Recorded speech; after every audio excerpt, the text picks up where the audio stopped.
எல்லாத்துக்கும் வணக்கங்க. Mahesh cooking from கோயம்புத்தூருங்க. நம்ம இன்றைக்கி என்ன செய்ய போகிறோம், சூப்பரான ஒரு சிக்கன் பிரியாணி தாங்க செய்ய போகிறோம். சூப்பராக இருக்குங்க இந்த சிக்கன் பிரியாணி. டக்குன்னு எப்படி செய்யணும்னு வாங்க பார்க்கலாம்.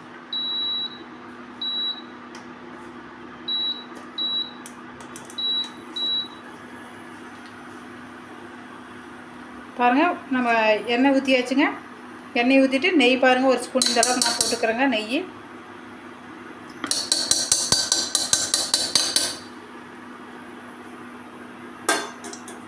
காயிட்டுங்க நெய் எண்ணெயுமே பாருங்கள்.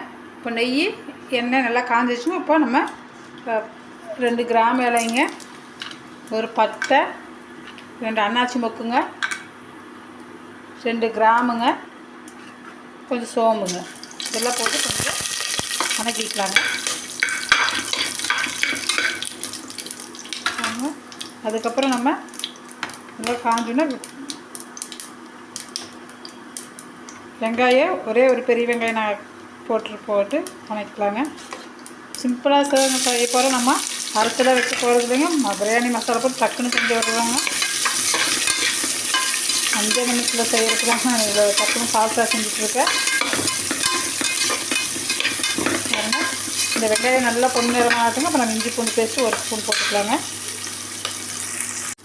பாருங்கள், வெங்காயம் நல்லா வணங்கிடுச்சுங்க. இஞ்சி பேஸ்ட்டு சைடு இதெல்லாம் போட்டுக்கலாங்க. பாருங்கள், வெங்காயம் இஞ்சி பூண்டெல்லாம் வணங்கியாச்சுங்க. தக்காளி 2 போட்டுக்கலாங்க. பாருங்கள், வெங்காயம் தக்காளி நல்லா வணங்கிடுச்சுங்க. தக்காளி இந்த அளவுக்கு நல்லா வணங்கிடுவோங்க. இந்த இடத்துல நம்ம கொத்தமல்லி புதினா கொஞ்சம் ஆட் பண்ணிக்கலாங்க. பாருங்கள், இப்போ நம்ம சிக்கனை ஆட் பண்ணியாச்சுங்க. கொஞ்சம் சிக்கன் தூள் போட்டுக்கலாங்க. சாரிங்க, பிரியாணி தூள் இதெல்லாம் போட்டுக்கலாங்க. நான் எதுவுமே சேர்த்துலிங்க. பிரியாணி தூள், உப்பு, கொஞ்சம் தயிருங்க, இதுதாங்க ஆட் பண்ண போகிறேன். நல்லா வணங்கிட்டுங்க. பாருங்கள், நம்ம எல்லாமே போட்டாச்சுங்க. சிக்கன் தூள் உப்பும் போட்டு நல்லா இது பண்ணி வச்சுட்டுங்க. இந்த ஸ்டேஜில் நம்ம என்ன பண்ணிக்கலாங்கன்னா கொஞ்சம் தயிர் மட்டும் ஆட் பண்ணிக்கலாங்க. பாருங்கள், தயிர் போட்டாச்சு. நான் ஒரே ஒரு ஸ்பூன் தான் போட்டு இது நல்லா கலக்கி விட்டுக்கலாங்க. பாருங்கள், நான் 1/4 கிலோ பிரியாணி அரிசிங்க, 1/4 கிலோ சிக்கன் தாங்க எடுத்துருக்குறேன். வேறு எதுவுமே எடுக்கலிங்க. நம்ம போட்டு நான் பிரியாணி அரிசி போட்டு வச்சுங்க, நல்லா கலக்கி விட்டுக்கலாங்க. பாருங்கள், நான் இந்த டம்ளர் தாங்க பிரியாணி ஒரு டம்ளர் எடுத்துருக்கேன். இதுக்கு நான் 2 டம்ளர் தண்ணி ஊற்றுறேங்க. தண்ணி ஊற்றி கொஞ்சம் சிம்மில் வச்சு வேக வைக்கலாங்க. சூப்பராக இருக்குது.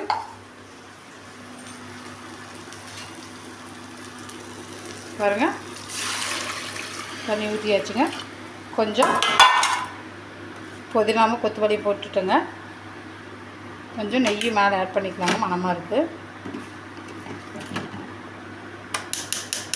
அவ்வளோதாங்க. கொஞ்சம் கொதிச்சு வச்சு நான் குக்கர் போட்டு க்ளோஸ் பண்ணி காமிக்கிறேங்க. பாருங்கள், சிக்கன் பிரியாணி எவ்வளோ சூப்பராக ரெடி ஆகிருக்குன்னு. நம்ம சீரக சம்பாவில் செஞ்ச சூப்பரான சிக்கன் பிரியாணிங்க எப்படி இருக்குதுன்னு வாங்க பார்க்கலாம். பாருங்கள், சூப்பராக வந்திருக்குங்க இந்த சிக்கன் பிரியாணி. உதிரியாக பயங்கரமாக இருக்குதுங்க. பாருங்கள், சூப்பரான லெக் பீஸோடு போட்ட பிரியாணிங்க. பாருங்கள், வேறு லெவலில் ரெடி ஆகிருக்குதுங்க. கொஞ்சோண்டு நெய் வேணும் ஆட் பண்ணிக்கங்க. நான் நெய் ஆல்ரெடி நிறைய ஊற்றிக்கிறேன், அதெல்லாம் தேவைங்க. இந்த சிக்கன் பிரியாணி பாருங்கள்,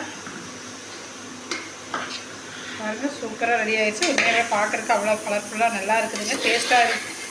டேஸ்ட் பண்ணி என் பையனை பார்த்துட்டு எப்படின்னு நான் சொல்கிறேங்க.